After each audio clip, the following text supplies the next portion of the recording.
Hey, everybody. Welcome to the Liberty Call for Wednesday, April 20th, 2022. It is 4:20 for people here in Colorado. It is a national holiday. So hope everyone's having a great day out there. If there's some noise and you can see some copper pipe back over my shoulder, we're doing some renovations, getting our hot water system replaced and the heating system. So if you hear some noise or people walking back and forth, just ignore that. I'm going to try to get this done quickly while they're taking a little bit of a break. So, all right, well, let's go ahead and jump in and take a look and see how the markets did today. The Dow Jones was up 0.71, closing at 35,160.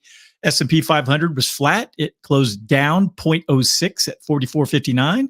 NASDAQ was down 1.22%. Probably a lot of that had to do with Netflix and a lot of the tech stocks, closing at 453. Small caps are up 0.75%. The VIX receded another 4.91% today. It's at 20.32. All right. The other Americas, Canada was slightly down. Brazil down 0.62. Mexico was down 1.47. Moving over to Western Europe, lots of greens.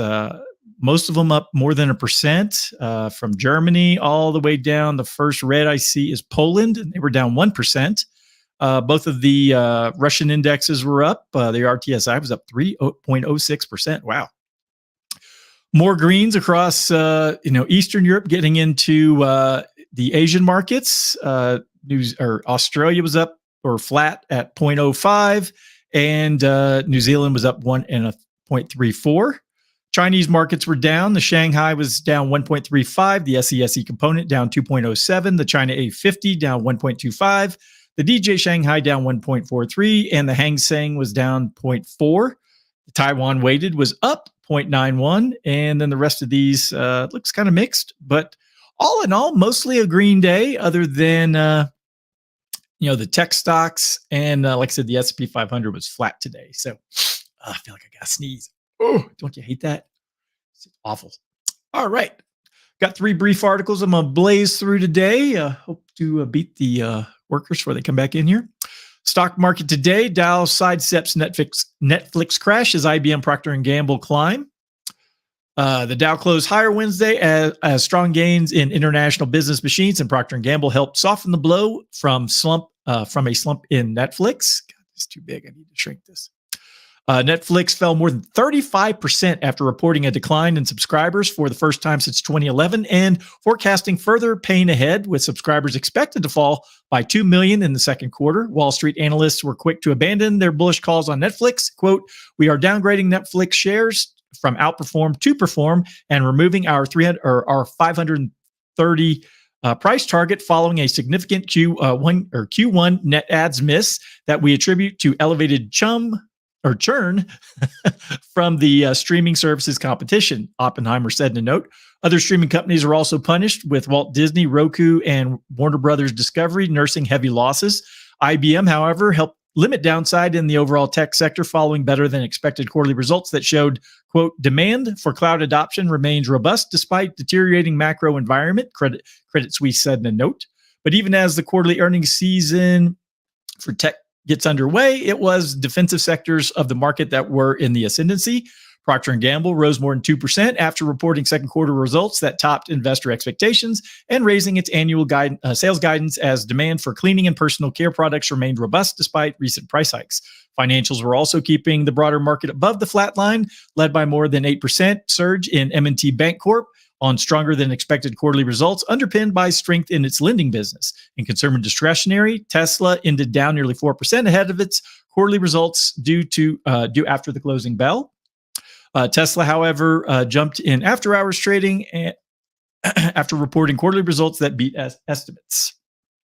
All eyes are on the company's brutal production issues in China, with a Giga Shanghai having a 3-week shutdown due to zero COVID policy in the region, Wedbush said. Energy stocks were weighted down by cooling oil prices, as even the U.S. reported a larger than expected draw in weekly crude supplies.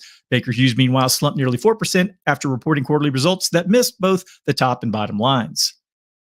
So, like I said, kind of a mixed day. Tech took a beating. Netflix, they've kind of, worked themselves into a corner. So I don't know if that's necessarily a good thing. So All right. Next article has to do with the Fed. Fed's daily case for a 0.5% point hike in May is complete. San Francisco Federal Reserve President Mary Daly on Wednesday said she believes the case for a 0.5% point interest rate hike in next month is complete and solid, with U.S. Central Bank's rate hike path this year broadly seen as appropriate in the face of high inflation, with the Fed set to raise its benchmark overnight interest rate to 2.5 over the course of this year, and announced the start of reductions in its balance sheet at its May 3-4 policy meeting. She said, "My model outlook is that we will have a soft landing." I doubt that. With the U.S. economy slowing, it's below the trend growth rate, but not tipping into recession, she told reporters after a speech at the University of Nevada, Las Vegas. If there's a recession, she said, it will be short and mild, a matter of a couple of quarters, with growth just a tiny bit below zero and not enough to derail long-term expansion. At the same time, she said, businesses and households find it comforting that the Fed is raising rates. Doing so, she said, will not just help bring down inflation that is too high, but will also serve to slow what she said is getting to be a frothy labor market. Consumer prices rose 8.5% on an annual basis in March, the fastest increase since late of 81. Unemployment fell to 3.6, with job vacancies at near records. It's premature, Daly said, to judge how far rates will ultimately need to rise as the Fed raises rates. She said she'll be assessing the economic impact of tighter U.S. monetary policy, Russia's war in Ukraine, and the state of supply chains. So it is good to hear that the Fed is still sticking with their plan, but again, we'll see if they continue that on the long term. So, all right. And one last article here has to do with housing. Existing home sales dipped for a second consecutive month. Housing activity slowed for a second straight month in March. Existing home sales fell 2.7% to a seasonally adjusted 5.77 million units in March from a month earlier, according to a National Association of Realtors survey. Home sales fell across all regions in the U.S. from February. The NAR also revised February existing home sales downward to 5.93 million from 6.02. The number of sales was down 4.5% from the same month a year ago. The results came in better than analysts' expectations of a 4.1 month-over-month decline to 5.78 million units of estimates. Quote, "We are going back to pre-COVID home sales level activity. We had a surge of activity with low interest rates, work from home, and larger home demand," said Lawrence Yoon, chief economist at NAR, adding to those trends are now coming to an end because mortgage rates are rising. Just last week, the 30-year fixed mortgage rate, the most common home loan, hit 5% after hovering above 4% for most of the year.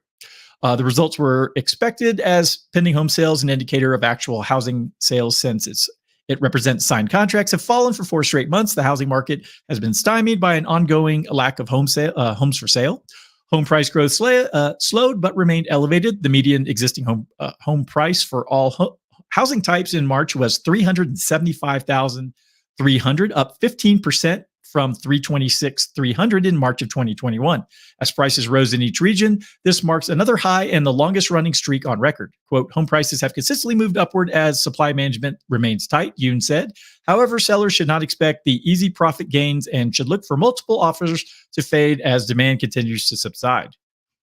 Housing inventory at the end of March totaled 950,000 units, up 11.8% from February and down 9.5% from 1.05 million 1 year ago, according to NAR.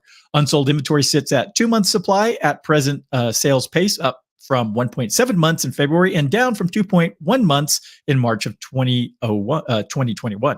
The uptick in inventory is expected as we enter the spring season, noted Yoon, adding that inventory is headed in the right direction. Housing demand remains robust, even in the face of fast rising mortgage rates, said Danielle Hale, chief economist at Realtor.com, in a press statement ahead of the results. Quote, "At the same time, the number of home sellers continues to trail what the market has seen in prior years, meaning that relatively low numbers of homes for sale remains an obstacle for buyers, even as we move past the seasonal low point in the number of options for home buyers."